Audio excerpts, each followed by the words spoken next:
Assalamualaikum. Jangan lupa like, comment, and subscribe. Bye.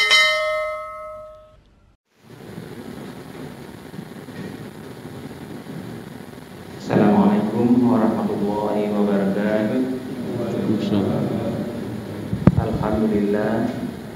Alhamdulillahirabbil alamin.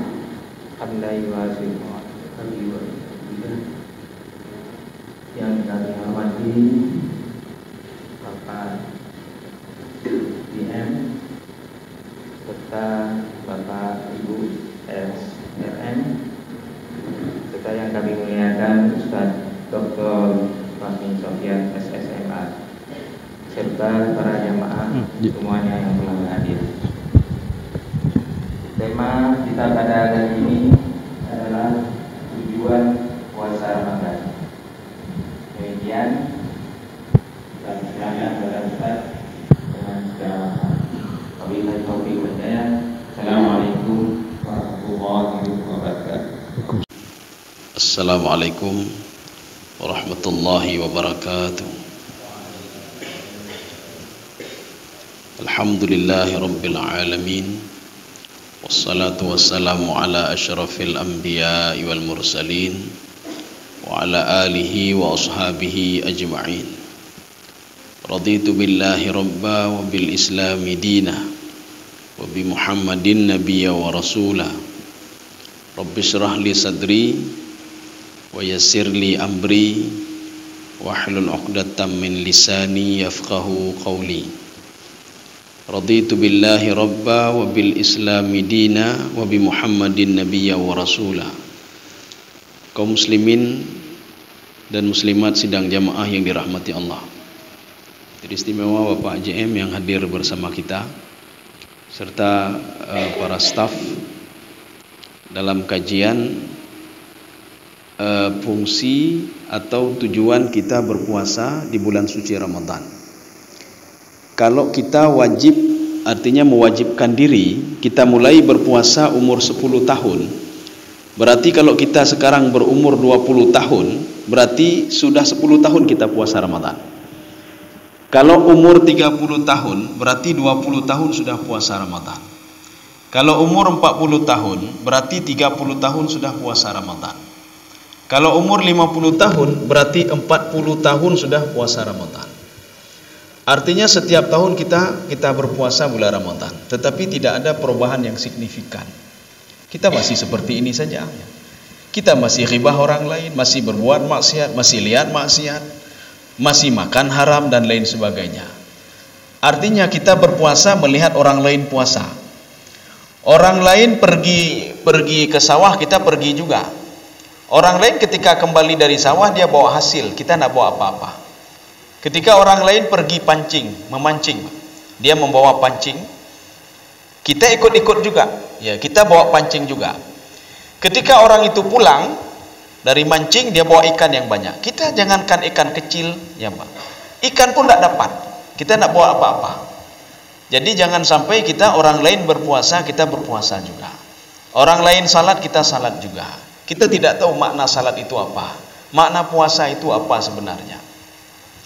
Jadi sekarang kita ingin melihat sebenarnya untuk apa kita puasa Ramadan. Kalau kita lihat Yahudi berpuasa juga. Yahudi ketika Asyura, ketika Rasulullah berada di Madinah, Rasulullah bertanya kepada Yahudi, kenapa kalian puasa? Apa jawab mereka? Karena pada 10 Asyura Nabi Musa alaihissalam menyelamatkan kami Bani Israel dari kejaran Fir'aun. Mereka juga berpuasa. Kalau kita tanya pasien-pasien yang ada di rumah sakit, mereka berpuasa juga. Kalau kita tanya kenapa puasa? Karena disuruh oleh dokter sebentar lagi mau operasi. Apa bedanya dengan puasa kita? Kita juga berpuasa. Kita berpuasa, mereka berpuasa. Yahudi juga berpuasa. Jadi makanya ada dua hal yang penting ya. Ini minimal untuk apa kita berpuasa Ramadan. Yang pertama, kita berpuasa Ramadan, kita tidak sadar Allah sedang mendidik kita menjadi hamba yang bersyukur. Mendidik kita hamba yang berterima kasih kepada Allah. Kok bisa seperti itu? Apa hubungannya lapar dengan rasa syukur? Apa hubungannya haus dengan rasa syukur? Imam Al-Ghazali mengatakan begini dalam kitab beliau Ihya Ulumuddin. Seorang itu akan mensyukuri nikmat Allah apabila nikmat itu hilang dari dia. Baru dia tahu itu adalah nikmat. Seorang mensyukuri nikmat mata tatkala mata tidak berfungsi lagi. Seorang tahu nikmat jantung ketika jantungnya kurang berfungsi. Maka kalau ingin tanya nikmatnya jantung, jangan tanya sama orang sehat. Coba tanya sama orang gagal jantung. Tanya sama orang gagal jantung, apa nikmatnya jantung? Kalau ingin tahu nikmatnya ginjal, tanya sama orang yang gagal ginjal. Jangan tanya orang sehat, tidak tahu dia nikmatnya di mana. Kalau ingin tanya nikmatnya kaki, nikmatnya anggota tubuh, tanya sama orang yang kakinya tidak berfungsi lagi, sama orang stroke coba tanya. Bagaimana nikmatnya anggota tubuh ini? Maka dia akan tahu nikmatnya. Maka kalau kita bertanya kepada seorang yang punya jet pribadi, dia pergi ke Eropa sebulan sekali dia pergi, bahkan seminggu sekali pergi ke Eropa dengan jet pribadi dia. Coba tanya sama dia, nikmat jet pribadi itu apa? Dia akan mengatakan biasa saja. Biasa saja kata dia. Padahal dia naik jet pribadi itu. Kita tanya sama dia yang naik mobil mewah 1 miliar, bahkan 2 miliar, bahkan 3 miliar. Coba tanya sama dia, Pak, bagaimana nikmatnya naik mobil miliaran? 1 miliar, 2 miliar, biasa saja. Biasa saja kata dia. Bagaimana nikmat Bapak tidur di hotel bintang 5? Biasa saja. Biasa saja kata dia. Ya, biasa saja. Bagaimana Bapak memiliki tanah yang luas sekali?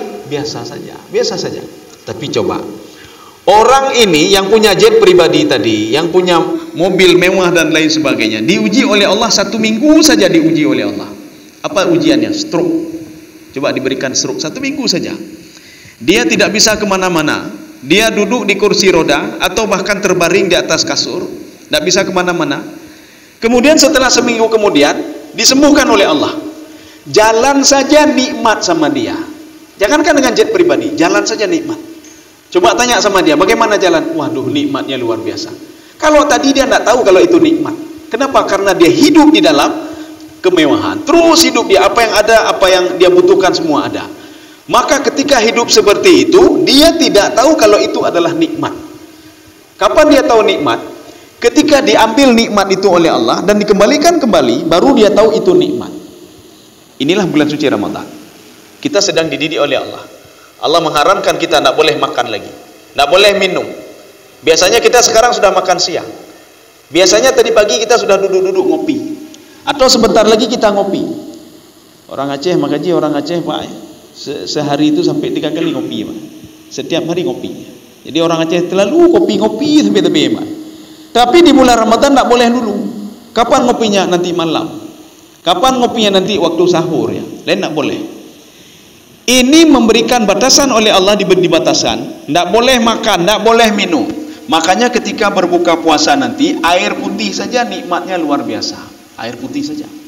Air putih nikmat luar biasa. Hari-hari sebelumnya tidak ada nilai air putih itu. Mereh-reh inan, Pak. Tidak ada nilai, Pak. Air putih di rumah kita buang begitu saja. Alah, hanayum. Dengan jet pribadi, hanayum jet pribadi. Mobil pribadi mewah tidak ada harganya. Tapi coba mobil itu hilang, Pak. Baru dia tahu begitu berharganya mobil itu. Coba jet itu hilang, begitu dia tahu begitu harganya jet itu, Pak. Maka Imam Ghazali nggak salah dalam teori beliau. Seorang itu akan mensyukuri nikmat Allah tatkala nikmat itu hilang dari dia. Maka ketika kita diberikan sakit, kita baru tahu nikmatnya sehat. Kenapa? Karena sudah sakit. Karena sudah masuk rumah sakit. Seorang tidak tahu bagaimana bahayanya COVID dan nikmatnya hidup sehat. Tapi ketika diberikan COVID oleh Allah, diberikan penyakit oleh Allah, dia baru tahu ini rupanya nikmatnya sehat, nikmatnya jauh dari COVID dan lain sebagainya. Kaum muslimin sedang jamaah yang dirahmati Allah. Maka nikmati terus, Pak. Nikmati terus. Ini sudah hari ke-9. Hari ke-9, Pak. Hari ke-9 kita puasa Ramadan. Jadi jangan sampai begini, hari pertama semangat terus sampai ke bawah ini seperti ekor tikus, Pak. Tikusnya besar-besar sampai ke bawah kecil terus, Pak. Jadi jangan seperti itu. Karena begini kita, ada sebuah ungkapan begini. Ramadan itu, ini jangan sampai seperti ini. Itu ada 3 periode, 3 tahap. Tahap pertama 10 Ramadan pertama, 10 Ramadan kedua, 10 Ramadan ketiga. 10 Ramadan pertama itu semangat-semangatnya beribadah. Peci baru, baju baru, kain sarung baru, sajadah baru, Quran baru. Ini kita tanya, Quran yang dulu mana? Sudah hilang. Bagaimana hilang? Apa nggak hilang? Dia nggak pernah baca Quran, Pak. Alasan saja hilang. Quran nggak pernah dia baca. Tapi ketika bulan Ramadan dia beli Quran, Pak. Ini Quran baru, semua baru. Semangatnya luar biasa untuk salat tarawih. Puasa juga semangat luar biasa. Sebelum azan sudah hadir di masjid. Sebelum azan, Pak. Tarawih begitu juga. Tarawih saf pertama, saf kedua. Ketika orang lain salat sunat juga. Kenapa? Karena nak bisa keluar lagi, Pak. Ada orang semua. Karena di saf kedua, saf ketiga ada orang. Dia mau keluar, nak bisa keluar. Udahlah, salat sunat aja. Orang lain baca Quran juga. Kenapa? Termotivasi untuk baca Al-Quran. Lihat orang lain baca Quran. Makanya seburuk-buruknya orang itu, walaupun di luar bulan Ramadan dia tidak pernah memegang Al-Quran, di dalam bulan Ramadan pasti satu ayat pasti dia baca. Satu ayat pasti dia baca. Seburuk-buruknya orang itu, dalam bulan Ramadan paling enggak satu ayat pasti dia baca. Walaupun dia tidak pernah mengenal Al-Quran itu, tapi paling enggak dia membuka Al-Quran di bulan Ramadan, walaupun satu ayat yang dia baca.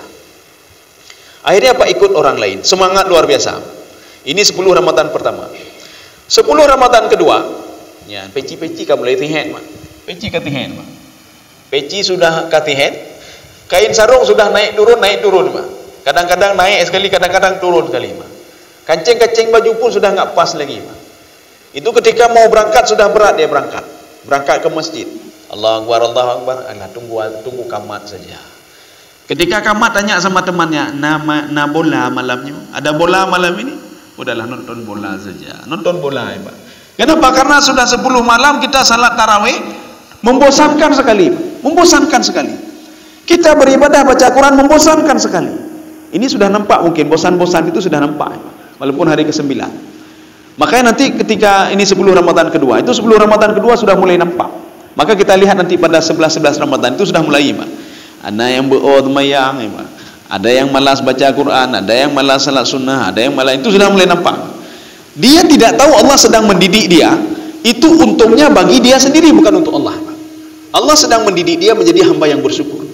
Allah sedang mendidik dia menjadi hamba yang teringat kepada Allah dan mensyukuri nikmat walaupun kecil nikmat itu, Pak.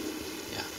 10 Ramadan ketiga, ini ambil kain sarung simpan, baju koko yang baru beli tadi simpan, Al-Quran simpan, peci simpan, maka duduk di kedai kopi.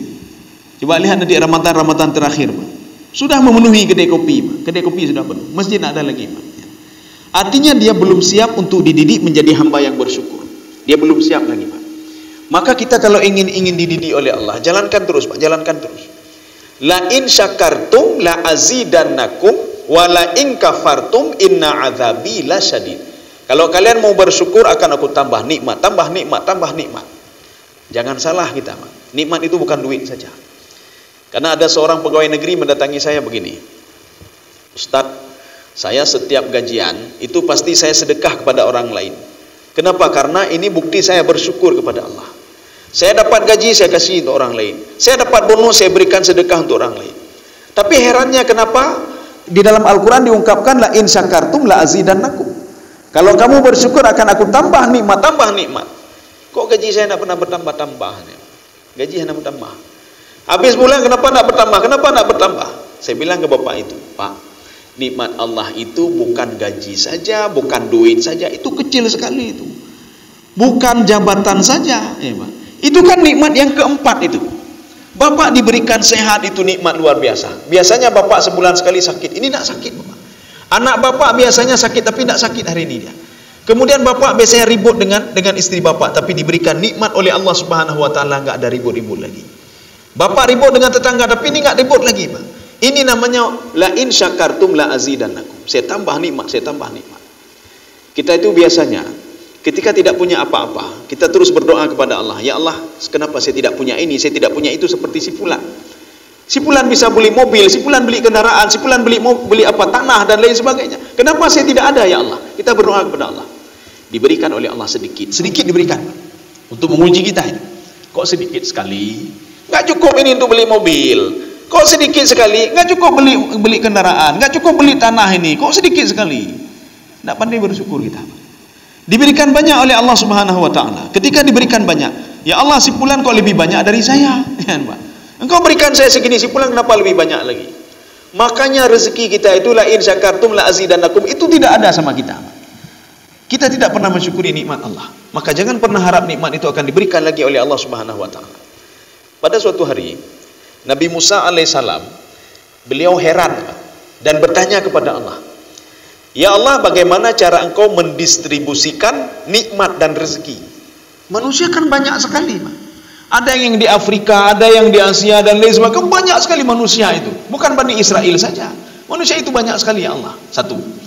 Yang kedua, binatang juga banyak sekali. Banyak sekali binatang itu. Yang ketiga, tumbuh-tumbuhan juga banyak. Bagaimana cara engkau berikan rezeki? Malaikat lagi, jin lagi, bagaimana cara engkau berikan rezeki? Iblis lagi, bagaimana cara engkau berikan rezeki? Jadi pertanyaan Allah ini, pertanyaan Nabi Musa ini dijawab dengan satu jawaban oleh Allah Subhanahu wa taala. Ambil tongkatmu, kamu pukul batu yang ada di depanmu. Nabi Musa tidak tahu filosofi apa ini. Saya tanya lain, kok disuruh oleh Allah Subhanahu wa taala dengan mengambil tongkat dan memecahkan batu yang ada di depan saya. Tapi Nabi Musa tidak bertanya-tanya. Dia ingin melihat keajaiban apa yang ada di situ. Dia pukul batu yang ada di depannya, rupanya terbelah menjadi dua, rupanya ada batu lagi di situ. Nabi Musa mengatakan, "Ya Allah, saya sudah memukul batu ini, ada batu lagi." Pukul lagi batu itu. Dipukul lagi oleh Nabi Musa, terbelah menjadi dua, ada batu lagi di situ. Akhirnya Nabi Musa mengatakan, "Ya Allah, sudah berapa kali saya lakukan, ya Allah. Sekarang pukul yang terakhir kali," kata Allah. Batu yang terakhir dipukul oleh Nabi Musa, batu itu terbelah menjadi dua.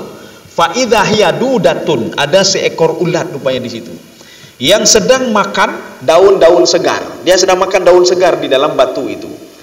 Nabi Musa heran, dari mana ulat ini? Dari mana daun ini? Ya. Ketika itu Allah mengatakan, "Begitulah saya memberikan rezeki kepada kalian. Makhluk yang tidak kamu tahu, tapi rezekinya tetap saya berikan," kata Allah, "walaupun di dalam sebuah batu. Rezekinya tetap saya berikan.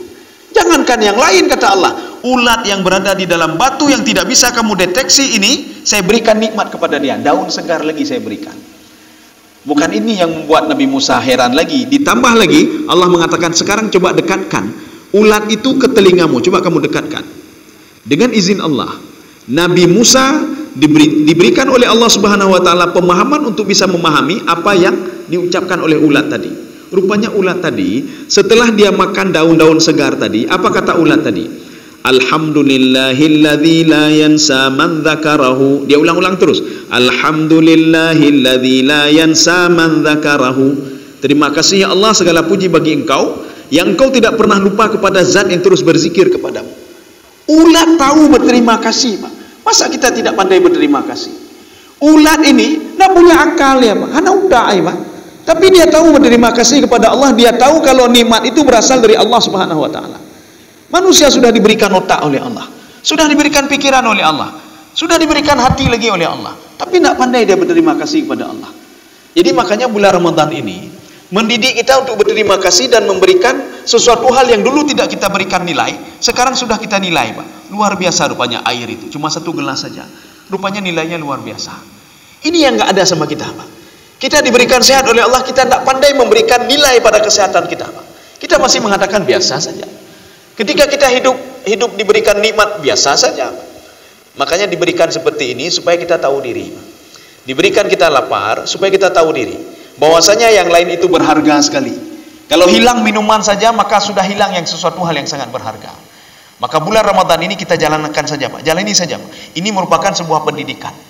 Jadi ini sudah sampai hari ke-9. Ini pendidikan ke-9. Jangan sampai kita hari ke-10, hari ke-11 kita sudah goyang, Pak. Kalau kita tidak goyang, ya, Pak, kita akan merasakan kenikmatannya nanti pada akhir Ramadan nanti. Begitu nikmatnya rupanya puasa Ramadan. Ini bagi orang-orang yang menikmatinya. Tapi kita gara-gara ikut-ikutan. Orang puasa juga. Orang taraweh juga. Ketika 10 sudah masuk 10 Ramadan kedua, kalau mau, Pak, tang haili, Pak, tarawehnya, Pak. Ini Allah sedang mendidik kita menjadi hamba yang bersyukur. Makanya Rasulullah sallallahu alaihi wasallam beliau berpesan kepada Mu'adz bin Jabal. Mu'adz bin Jabal adalah salah seorang sahabat Rasulullah sallallahu alaihi wasallam yang beliau ini ibadahnya luar biasa. Dan Mu'adz bin Jabal kata Rasulullah, "Ya Mu'adz, saya sayang kepada kamu. Karena saya sayang kepada kamu, hadis ini khusus untuk kamu," kata Rasulullah. Apa kata Rasulullah? Kalau kamu sujud, ya, akhir sujud kamu, subhana rabbiyal a'la wa bihamdi, maka bacalah Allahumma a'inni ala dzikrika wa syukrika wa husni ibadati. Ya Allah, tolonglah saya untuk terus berzikir kepadamu. Tolonglah saya untuk selalu bersyukur kepadamu.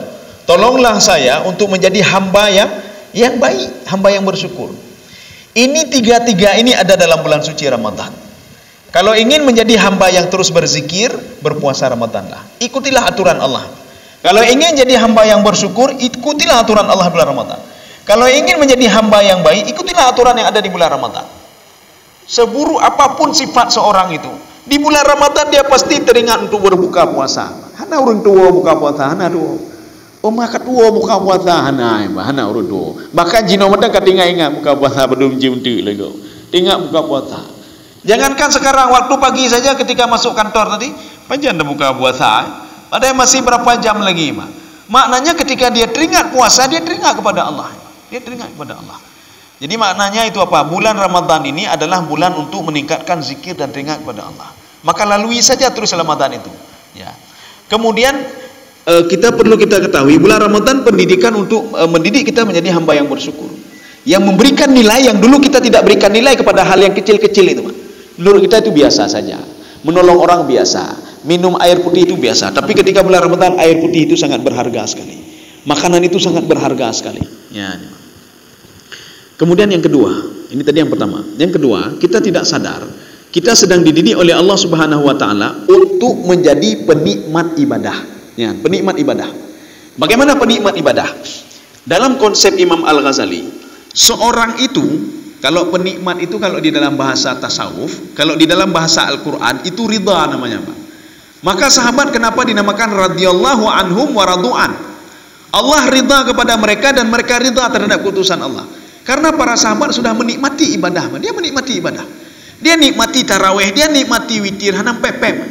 Kita baru salat 2 rakaat saja, Kak. Kabeh-beknya susah kita, Pak, susah. Baru bersedekah saja sudah hilang duit saya 100.000, sudah hilang duit saya 200.000. Kan susah kita, Pak. Kita kenapa? Karena kita tidak menikmati ibadah. Untuk menjadi penikmat ibadah, maka seorang itu harus sabar. Kalau tidak melalui sabar ini, itu sabar latihan, Pak. Latihan lagi. Akhirnya apa? Karena sering-sering latihan, dia akan menjadi ridha. Seorang tidak akan menikmati jalan pagi kalau dia belum biasa dengan jalan pagi. Seorang belum menikmati goes-goes kecuali dia membiasakan diri goes-goes. Seorang belum menikmati mancing kecuali dia sudah membiasakan diri untuk mancing. Bahkan kalau kita lihat orang mancing itu, Pak, beli pancing saja sudah puluhan juta dia beli, Pak. Pancing dia. Belum lagi sewa bot, dia pergi ke laut. 1.500.000 atau 2 juta. Ketika dia mancing malam minggu sampai pagi dapat ikan 2 ekor ikan, Pak. 2 ekor ikan itu berapa? Padum 20.000. Ketika sampai di pelabuhan ditawar oleh orang lain 20.000 boleh. Modal kita puluhan juta tapi dia minta 20.000, Pak. Ya. Jadi makanya apa? Kenikmatan itu pergi pancingnya nikmat, bukan ikannya. Kalau kita ikannya nikmat, maka nggak usahlah sewa bot itu 1.500.000 2 juta. Cukup 1 juta 2 juta ikan saja beli. Penuh rumah hebat ke 7 juta merdu hebat. Engkau pilih hebat. Jadi enaknya di mana? Ketika pergi mancingnya enak. Ketika digigit oleh ikan, wah enak di situ, Pak. Walaupun kaikak lingkau watai tarik buya hebat. Jadi walaupun demikian, tetapi disitulah kenikmatan memancing. Kenapa? Karena dia sudah biasa mancing. Pada akhirnya karena sudah terbiasa, dia nikmatnya. Contoh, Pak, seorang penikmat kopi pahit. Orang penikmat kopi pahit itu bukan lahir begitu saja. Dulu dia perlu latihan untuk minum kopi pahit. Apalagi espresso. Espresso itu sudah gelasnya kecil, mahal lagi, kopinya sedikit lagi, Pak. Pahit lagi kopinya, Pak. Ketika kita ditelepon oleh teman kita, sekarang ngopi kita ya, ngopi apa? Espresso. Ya, ada kupu espresso. Ketika kita minum, menyojit daludah pahit kedih, Pak. Kenapa mau minum kopi ini? Sudah gelas kecil, airnya sedikit, kopinya sedikit, pahit lagi, mahal lagi, Pak. Hari kedua diajak lagi kita oleh teman kita. Hana tajak, hana mo'oh. Wate tajak, kamu mo'oh, Pak. Kakelah tajak mentang. Akhirnya pergi minum lagi espresso yang kedua. Waktu minum masih pahit juga. Hari 10 hari selanjutnya sudah agak ringan sedikit. Wah, enak juga rupanya ya. Enak juga kopi pahit. Setelah sebulan, wah enak, makin enak kopi pahit espresso. Akhirnya kita yang menelpon teman kita, yuk kita ngopi lagi yuk, ngopi pahit espresso. Kenapa seorang ini, dia mau minum espresso itu? Karena dia sudah menikmati.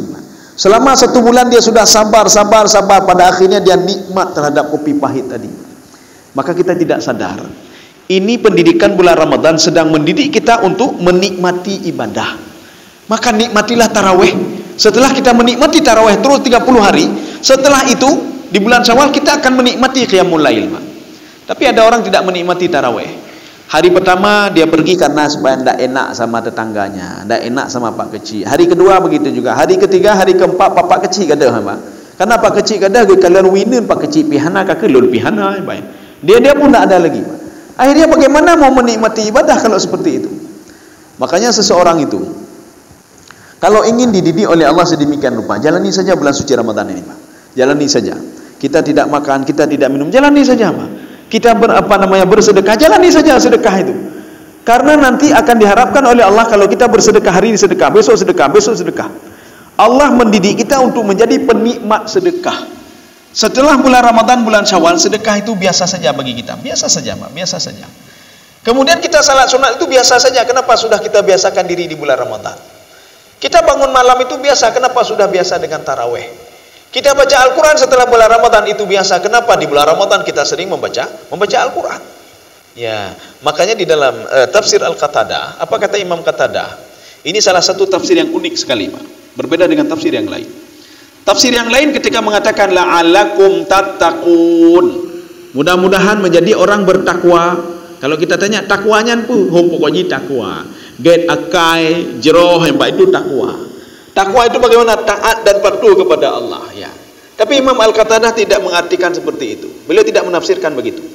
Beliau menafsirkan, puasalah kalian di bulan suci Ramadan dengan kalian patuh dan taat kepada Allah selama 29 hari. Selama 30 hari, la'allakum tattaqun. Mudah-mudahan kalian menjadi penikmat ibadah. Ya, penikmat ibadah. Kita biasanya di luar bulan Ramadan tidak pernah baca Quran. Tidak pernah baca Quran. Setiap baca Quran selalu dengar tapi Pak. Ya. Waktu baca Quran tak lihat mentang. Ada sebagian orang alergi sama Al-Quran. Baru lihat Al-Quran sudah ngantuk nih, Pak. Dengar Pak kalau Quran. Ya. Ada juga yang model baru baca 1 ayat sudah ngantuk. A'udzu billahi minasyaitonir rajim. Bismillahirrahmanirrahim. Alif lam mim. Sadaqallahul azim. Tengok baca lama, Besok dia baca 1 ayat lagi. Dzalikal kitabu la raiba fihi hudal lil muttaqin.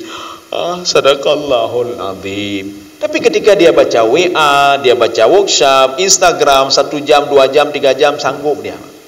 Ketika dia duduk di kedai kopi 2 jam, 3 jam, 4 jam, 5 jam, dia sanggup. Maka tidak perlu heran. Ada orang duduk di kedai kopi habis maghrib, dia pulang jam 1 malam. Tidak perlu heran. Kenapa? Dia sudah jadi penikmat kedai kopi. Ya, kalau istilahnya sudah rida dia, Pak. Sudah rida di kedai kopi. Pak. Artinya 2 jam, 4 jam itu enggak dikira sama dia, Pak. Dia sudah menjadi penikmat. Kenapa? Karena sudah terbiasa ke kedai kopi. Tapi coba bawa orang yang duduk di kedai kopi yang 5 jam, 6 jam, coba bawa ke masjid. Ikat ngerantai, Pak. Rantai-rantai butuh, Pak. Nak sanggup duduk dia di masjid. Kenapa? Karena dia belum rida duduk di masjid. Kita siapkan kopi di masjid. Kamu nanti datang ke masjid ya, kopi ada, semua ada kamu. Semua ada. Ya, Pak. Internet juga gratis, Pak. Wifi gratis, Pak. Kopi gratis, wifi gratis. Hidup je, Pak. Kenapa? Dia tidak rida lagi duduk di masjid. Makanya harus membutuhkan kebiasaan-kebiasaan. Harus biasa untuk duduk di masjid. Maka baru 5 menit duduk. Tangka takiknya, kakaknya asamuran dua masjid. Duduk di kedai kopi ada asamuran. Duduk di kedai kopi 1 jam, 2 jam, 3 jam, tidak ada asamuran, Pak. Ketika nonton orang main tenis meja, Pak. Tenis meja, kepalanya begini-begini, Pak. Tidak pernah dia lapor ke dokter, kepala saya sudah sakit. Bukan kalian urung main tenis meja 1 jam. Tidak pernah dia melapor. Ketika salat baru rukuk 1 rukuk, aduh sudah sakit, kata kaki yang bukan. Baru rukuk saja kata kaki yang. Baru sujud saja sudah sakit kaki saya ini. Kenapa yang lain tidak? Karena dia sudah menikmati, penikmat. Dia nonton tenis meja, dia sudah menjadi penikmat tenis meja. Sehingga dia pernah merasakan, dia tidak pernah mengeluh. Pemain bola begitu juga. Dia sanggup main bola walaupun panas, Pak. Kenapa? Dia menjadi penikmat. Nak pernah dia sedang main bola apa, tengut Pak, rubah tengut. Oh, tengut hana Pak. Yang kita lucu apa, sedang salat tengut Pak. Sedang temayang tengut, Allahu Akbar tengut, mampu likai Pak. Atau sedang sujud hana bedah-bedah le. Tapi kita meninggal dunia rupa je tengut Pak. Pada bedah lah Pak. Kalau lebih temayang urang lain. Kita pikir sudah meninggal dunia rupa tengut. Maknanya dia belum menikmati ibadah lagi Pak. Makanya orang main bola itu sudah menikmati dia Pak. Tidak ada penonton itu yang tertidur ketika orang main bola. Hana Pak. Hana urang dengar Pak. Dengar ime-ime menung dengar. Enggak ada Pak. Kenapa? Karena dia penikmat nonton bola. Maka jadilah kita sebagai penikmat ibadah. Jangan penikmat maksiat. Penikmat maksiat demikian pula. Dia sudah membiasakan diri untuk mencuri. Akhirnya mencuri itu sebuah kenikmatan bagi dia. Kalau hari ini tidak mencuri, maka dia akan susah. Maka dia buat strategi bagaimana cara mencuri. Kenapa? Mencuri itu sebuah kenikmatan bagi dia. Makanya ketika di bulan Ramadan, kita sudah baca Al-Quran. Hari ini baca Quran, walaupun 1 ayat atau 2 ayat. Ya, 2 ayat sajalah, enggak usah 1 ayat ya. 2 ayat kita baca Quran. Besok baca Quran lagi, besok baca 2 ayat saja. Setelah habis Ramadan, waktu masuk bulan Syawal, kita baca Quran itu sebuah kenikmatan bagi kita. Kalau tidak baca 2 ayat, maka pusing kita, Pak. Ini sama seperti orang buat maksiat. Dia biasa lihat maksiat, hari ini lihat maksiat, besok lihat maksiat, lusa lihat maksiat. Ketika sudah terbiasa lihat maksiat, tidak lihat maksiat gundah dia, bedak dua hati. Oh, golong kalau maksiat nyaman, belum lihat maksiat lagi. Saya belum mencuri punya orang lain lagi. Ini kenapa? Ini dia sudah penikmat maksiat. Kenapa menikmat maksiat? Karena dia sudah membiasakan diri untuk berbuat maksiat. Sehingga maksiat itu sudah nikmat bagi dia. Maka sekarang kita rubah pola pikir mindset kita. Di bulan suci Ramadan ini, jadilah penikmat ibadah. Sekecil apapun ibadah itu, ya sekecil apapun. Karena Rasulullah mengatakan begini. Khairul a'mali adwamuha wa in qalla.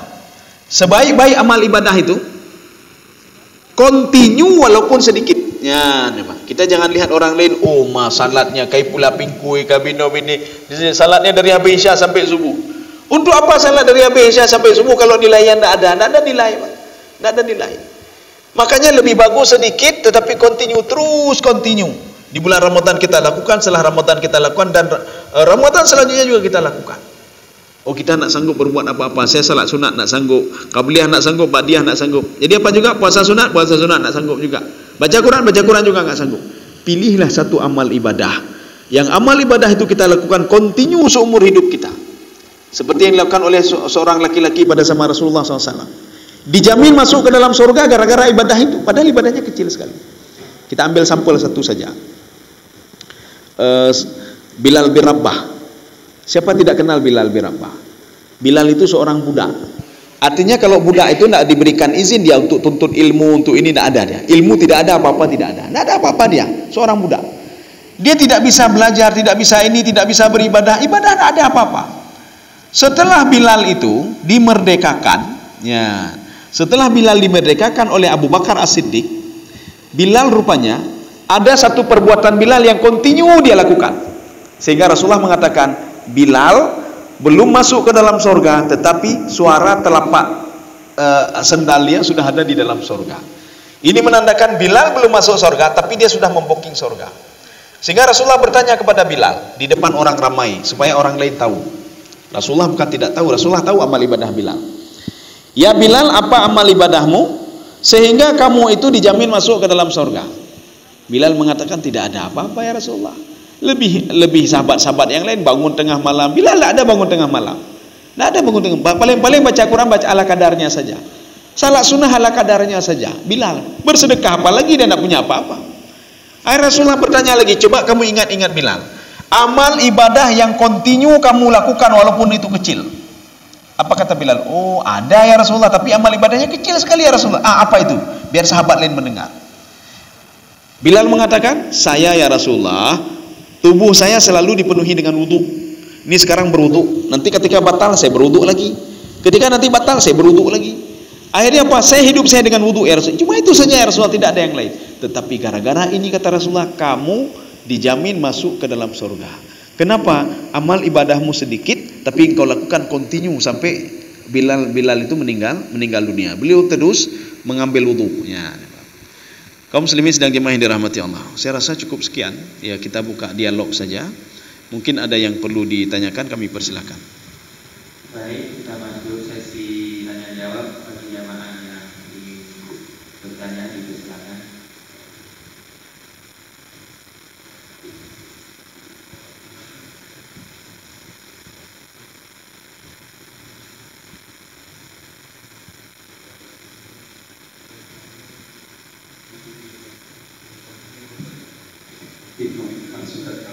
Kondisi nama saya Mendaki Ustaz. Tadi Ustaz sampaikan bahwa salah satu yang mewakili berpuasa yang sangat berbeda itu menjadi pribadi yang tersuci. Maknanya bagaimana kemudian kita menjadi seorang penikmat. Artinya kalau menikmat kita siapkan secara ulang-ulang atau kali sehingga kita merasa berbeda. Tapi di awal tadi itu menjadi usul daripada saya juga melihat bahwa sesuatu orang lain yang berpuasa sebagai contoh tadi, ketika orang dari Israel itu berpuasa, kita tahu demikian juga ketika orang itu dia berubah suatu tahun. Kemudian saya membaca itu terus kita melihat agar kita menjadi penikmat, menjadi bersyukur itu sebenarnya kita semua harus tahu semuanya. Kita puasa itu apa sih? Di mana apa sih? Terus kita puasa itu juga kemana sih? Kemudian secara maknawi pada sebenarnya kita tidak kenal kata-kata dia. Agar kita itu memang nanti menjadi orang yang penikmat diri. Jadi paham betul terkait dengan tujuan kita berpuasa, sehingga kita itu ketika melaksanakan atau memaknai tadi itu betul ya kan bukan hanya sebuah rutinitas, tapi ada sebuah makna, ada sebuah value, ada sesuatu yang ada dulu ada misi. Makanya itu seperti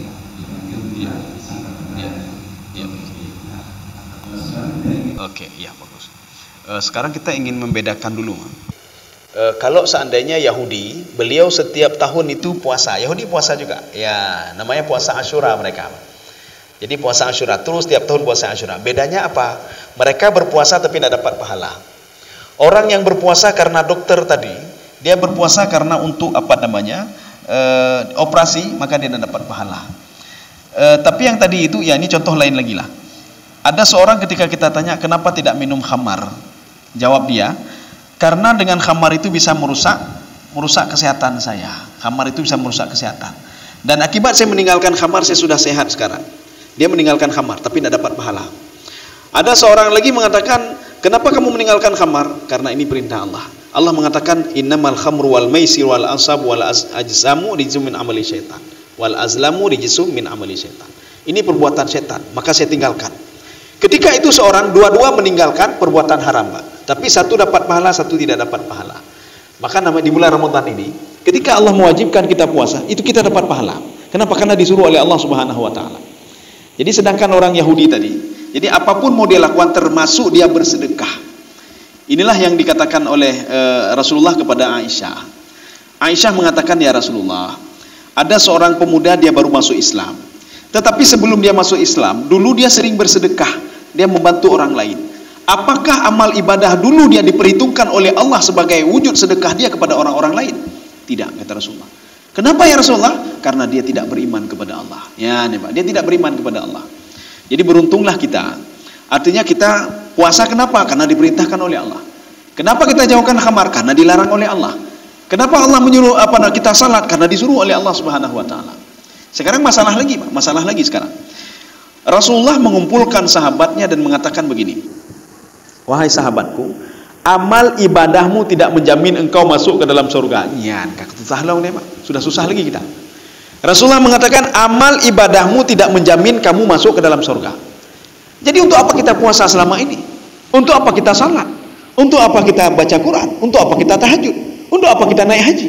Kalau haji itu tidak bisa membawa kita masuk ke dalam surga. Akhirnya sahabat bertanya, kita akan menjelaskan nanti. Sahabat bertanya ke Rasulullah, wala anta ya Rasulullah?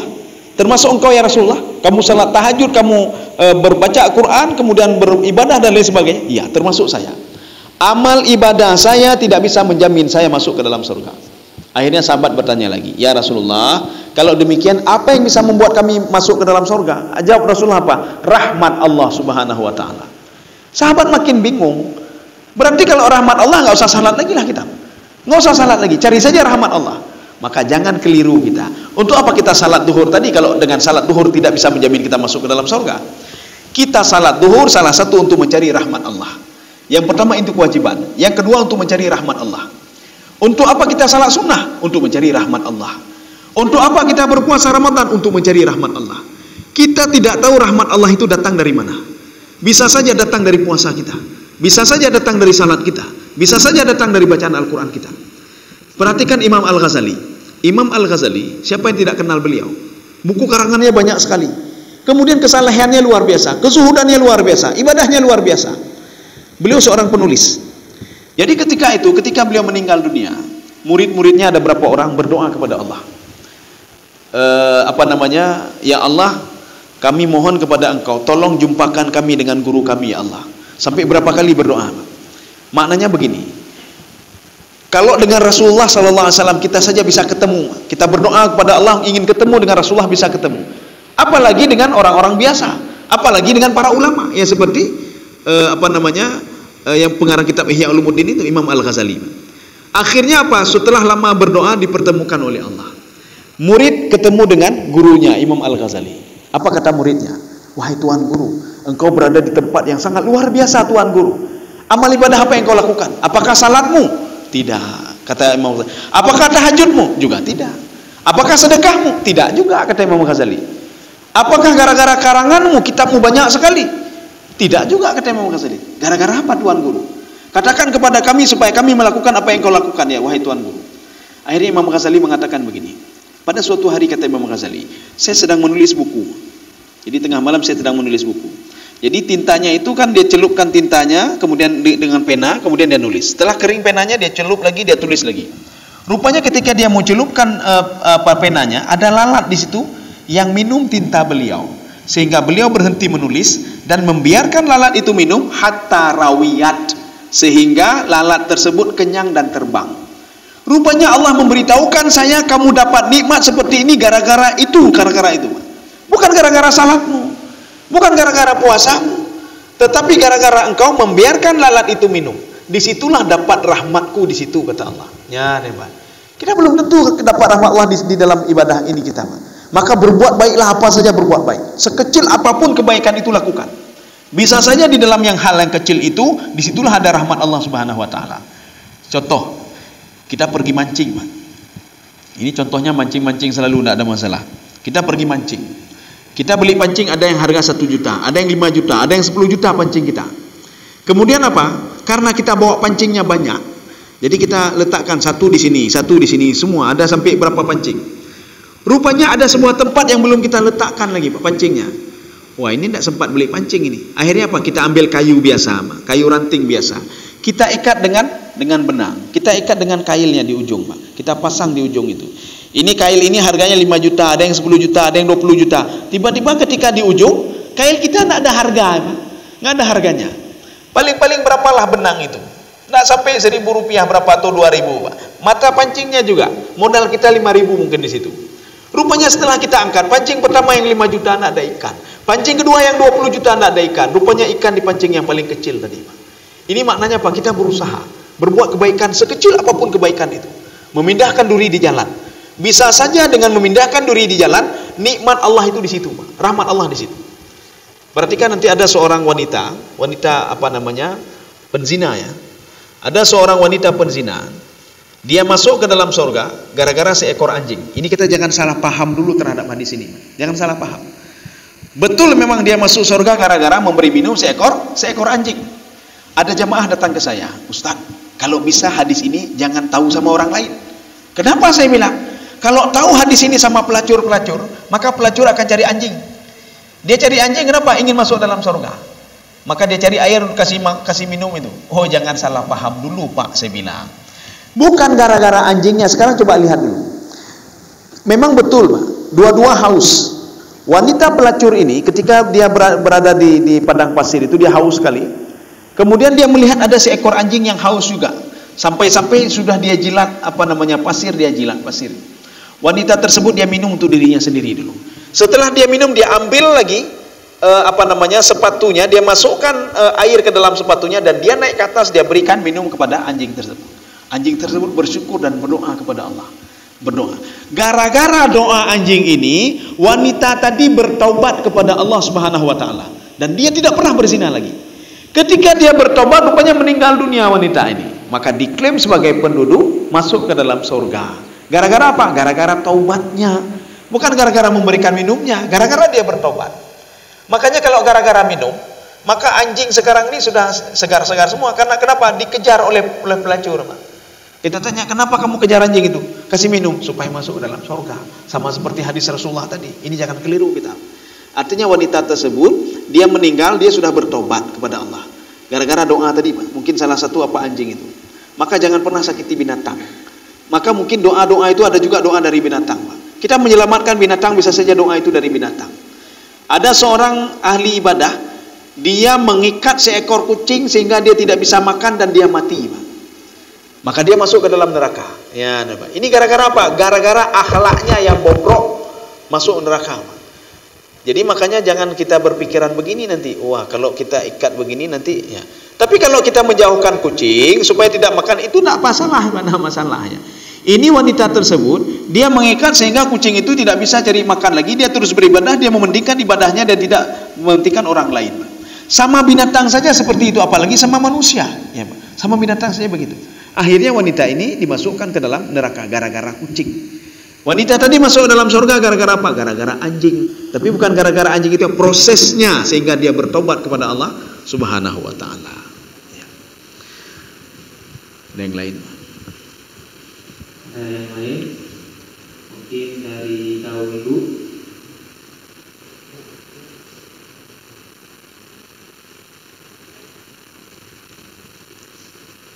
Contoh lagi begini, ya, ini kan di bulan Ramadan kita kan bayar zakat fitrah, ya, Pak. Ada yang mengatakan kalau orang tua saya ketika dia meninggal kemudian wajib nggak bayar zakat fitrah. Ada yang mengatakan lagi kalau sudah awal bayar zakat fitrah di awal bulan itu Ramadan, bagaimana statusnya? Apakah wajib bayar lagi? Ya, nih, Pak. Zakat fitrah itu wajib man syahada bi syahraini. Siapa yang menyaksikan 2 bulan? Bagaimana 2 bulan? Dia berada di bulan Ramadan dan bulan Syawal. Sebelum saya terangkan ini, kalau kita perubahan waktu itu kan jam 12 malam, Pak. Jam 12 malam. Ketika sudah jam 12 malam, contoh hari ini hari Rabu. Ketika jam 12 malam, sudah masuk 1 detik saja itu sudah masuk hari Kamis. Ya, sudah masuk hari Kamis. Tetapi kalau dalam hitungan Hijriah itu tidak. Setelah kita buka puasa itu sudah masuk hari lain, Pak. Ya, contoh ini 8 Ramadan misalnya, Pak, atau 9 Ramadan. Ketika kita buka puasa nanti, itu sudah masuk 10 Ramadan. 10 Ramadan. Maka orang yang wajib bayar zakat itu apabila dia menyaksikan 2 bulan. Dia berada di bulan Ramadan dan ketika pada akhirnya dia berada mau buka puasa di malam hari raya, dia masih hidup. Berarti dia wajib bayar zakat. Tetapi kalau seorang meninggal dunia sebelum dia berbuka puasa hari terakhir, dia tidak wajib bayar zakat. Kalau ada bayi dalam kandungan, dia lahirnya kapan? Setelah buka puasa baru lahir, Pak. Ya. Maka ibu baik lahir lain tu wajib puasa, wajib takun. Jangan lahir dulu, nak, ya. Nanti kalau kamu lahir wajib ini. Lahirnya kapan? Waktu buka puasa, maka tidak wajib. Kenapa? Dia hidup pada bulan Syawal saja. Tetapi kalau lahir sebelum buka puasa 5 menit atau 1 menit, setelah baru lahir dia bunyi sirine untuk berbuka puasa, maka ini bayi ini wajib untuk bayar zakat. Ya, wajib dia bayar zakat. Ya. Ya, mungkin ada yang ingin bertanya? Ya, oke. Ya.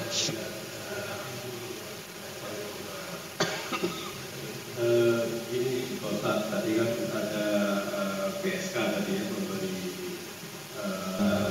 PSK tadi ya. Iya. Minum bertobat. Iya. Masuk surga. Iya. Bertobat apalagi ini kan dia masuk surga. Iya. Kan pemahaman sini kan ada ayat masuk gitu ya. Iya. Bagaimana kan bisa memahami surga dan neraka? Oh iya, oke. Bagaimana kan bisa memahami itu, Pak? Demikian, Pak. Oh iya. Jadi hadis itu begini, Pak.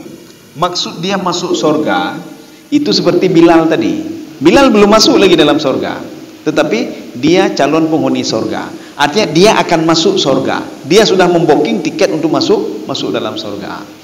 Ini seperti ada sahabat Rasulullah lagi yang katakan dia adalah calon penghuni surga, belum masuk lagi. Makanya ada sebuah riwayat yang keliru kalau yang mengatakan sekarang yang berada dalam surga siapa, Pak? Nabi Idris. Itu bohong, Pak, tidak benar. Surga itu belum ada yang menyentuh, lam yatmithunna insung qablahum walajan. Jangankan manusia, jin pun belum pernah masuk. Jangankan jin, malaikat pun belum pernah masuk ke dalam surga. Masa bisa Nabi Idris alaihissalam ketinggalan sendal di dalam surga, kemudian balik kembali, kemudian nggak ini lagi. Rupanya setelah diteliti, riwayat ini diriwayatkan oleh seorang laki-laki Yahudi, Pak. Seorang laki-laki Yahudi. Oh, bagaimana dengan Nabi Adam alaihissalam? Nabi Adam masuk ke dalam surga. Kita sudah pernah membahas mungkin dalam pertemuan di musala ini beberapa tahun yang lalu sudah pernah kita bahas. Nabi Adam itu berada bukan di dalam surga yang digambarkan dalam Al-Quran, tetapi Nabi Adam berada dalam surga tajribah namanya. Dalam tafsir Sya'rawi beliau mengatakan surga tajribah itu di bawah langit pertama. Maksud surga tajribah, surga untuk training. Surga itu memiliki 3 sifat. Ya, ada 4 sifat ya. La tadma'u fiha wa la tadha. Alla taju'a fiha wa la tadha. Kamu di dalam surga tidak telanjang. Kamu tidak telanjang dan alla taju'a fiha wa la ta'ra. Kamu tidak lapar dan tidak telanjang. Wa alla tadma'u fiha wa la tadha. Kamu tidak haus dan tidak panas. Itu sifat surga Nabi Adam, surga tajribah. Nah, ada lain surganya kecuali 4 sifat. Tetapi surga yang akan digambarkan dalam Al-Quran, jannatun tajri min tahtihal anhar, ainan fiha tusamma salsabila. Ada mata air namanya salsabila. Tidak ada di dalam surganya Nabi Adam. Makanya kata Imam Sya'rawi, surga Nabi Adam itu cuma untuk training saja. Namanya surga tajribah namanya. Itu berada di bawah langit pertama, bukan di langit, tidak. Kenapa Allah membawa Nabi Adam ke situ? Untuk menghindari kejaran iblis dan syaitan yang sudah marah dengan Nabi Adam. Maka dimasukkan Nabi Adam ke situ untuk di-training sebentar. Artinya apa? Di-training, Allah ingin menampakkan kepada Nabi Adam, kemanapun kamu pergi, kamu akan dikejar oleh iblis. Kemanapun kita pergi, kita akan dikejar oleh iblis dan syaitan. Makanya iblis dan syaitan kalau ditanya, kenapa kamu goda manusia? Gara-gara Adam saya dikeluarkan dari rahmat Allah. Gara-gara Adam saya dilaknat oleh Allah. Coba tanya sama Adam. Adam kenapa marah sekali kepada iblis? Gara-gara iblis saya dikeluarkan dari surga tajribah. Ya, nih Pak. Saling satu sama lainnya saling menyalahkan. Ketika ditanya kepada iblis, kamu sudah tidak salah, saya yang salah itu Adam. Ketika ditanya pada Adam, siapa yang salah? Yang salah itu iblis. Ya. Jadi dua-dua saling menyalahkan. Makanya iblis tidak mau manusia itu masuk ke dalam surga, tidak mau. Makanya dia berusaha sedemikian rupa supaya manusia itu masuk ke dalam neraka. Maka yang dimaksudkan wanita tersebut penghuni surga belum masuk lagi ke dalam surga, tetapi sudah dipersiapkan untuk masuk dalam surga. Contoh, kita ini belum pergi haji lagi, Pak. Cuma kursi haji sudah kita booking. Walaupun 27 tahun, nomor kursi sudah ada. Sudah ada nomor kursi. Berangkatnya sudah jelas, semua sudah jelas. Ya. Artinya kita belum berangkat lagi, tetapi kita sudah booking kursinya terlebih dahulu. Surga belum masuk, wanita ini belum masuk. Kapan masuk surga? Ketika ada tahapan-tahapan. Tahapan bagaimana? Tahapan roh, tahapan alam kandungan, tahapan dunia, tahapan alam barzakh, tahapan yaumul ba'thi. Baru ketika melalui tahapan-tahapan itu, seorang baru ditetapkan apakah masuk ke dalam surga atau masuk ke dalam neraka. Ya, begitu. Ya. Ada yang lain? Iya. Iya.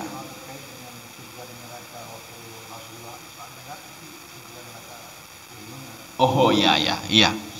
Sebelum kita cerita ini, ada sebuah hadis qudsi yang mengatakan begini. Ketika Allah menciptakan surga dan neraka, Allah menyuruh malaikat Jibril untuk melihat. Makna melihat di sini bukan masuk ke dalam surga dan melihat, tidak, tetapi memantau dari luar, ya, melihat dari luar. Makanya malaikat Jibril melihat dari luar bagaimana kondisi surga dan melihat dari luar bagaimana kondisi neraka. Sehingga Jibril mengatakan, ya Allah, tidak ada yang tahu isi surga kecuali dia masuk dulu ke dalam surga dan dia itu baru dia tahu bagaimana isi surga. Dan beruntunglah orang-orang yang kekal dalam surga. Kemudian kata malaikat Jibril, tidak ada yang tahu isi neraka kecuali dia masuk dulu. Nggak boleh lihat dari luar dulu, masuk dulu ke dalam. Di luar saja sudah mengerikan, apalagi di dalam. Surga di luar saja sudah luar biasa, apalagi masuk ke dalam. Inilah yang dilihat oleh Rasulullah ketika Mi'raj. Ketika ditanya oleh Rasulullah bertanya kepada Jibril, itu apa Jibril? Itu perumpamaan begini, ini perumpamaan ini. Itu apa Jibril? Itu telaga Al-Kautsar.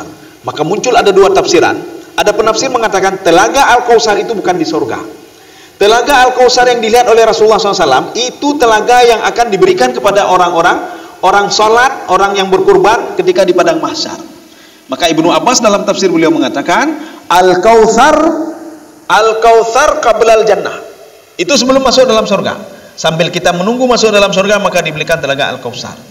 Makanya yang dilihat oleh Rasulullah itu cuma casingnya saja. Ini perumpamaan ya Muhammad, calon penghuni neraka. Ini perumpamaan ya Muhammad, orang berada dalam surga. Ya, itu perumpamaan. Jadi Nabi Muhammad tidak masuk juga ke dalam surga.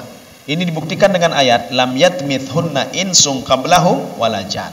Tidak ada jin dan manusia yang masuk dan menyentuh saja, tidak. Maka kalau kita pertama sekali masuk ke dalam surga, kita duluan yang menyentuh. Tapi beda dengan neraka. Ya, beda dengan neraka. Kalau neraka, ketika kita masuk ke dalam neraka, rupanya dalam neraka sudah ada asolhu. Kalau surga tidak ada asolhu.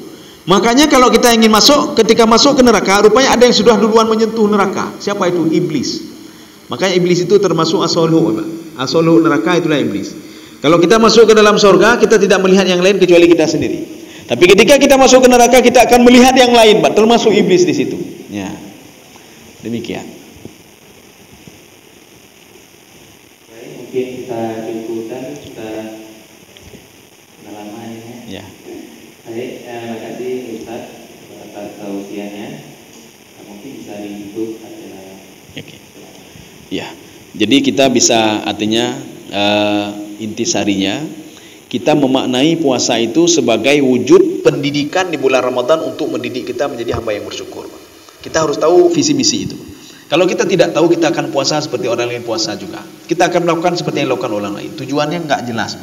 Kemudian yang kedua, kita supaya tahu kalau kita sedang dididik oleh Allah untuk menjadi penikmat. Penikmat apa saja? Penikmat ibadah.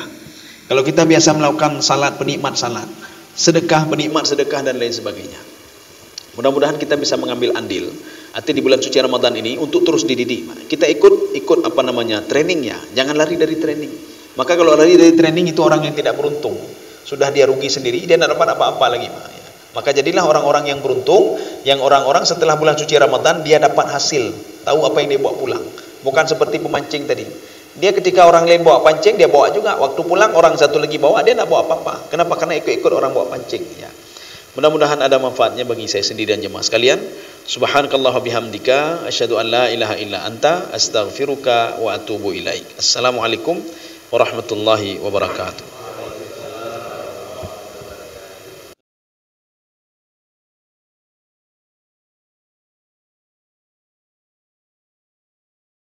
Terima kasih.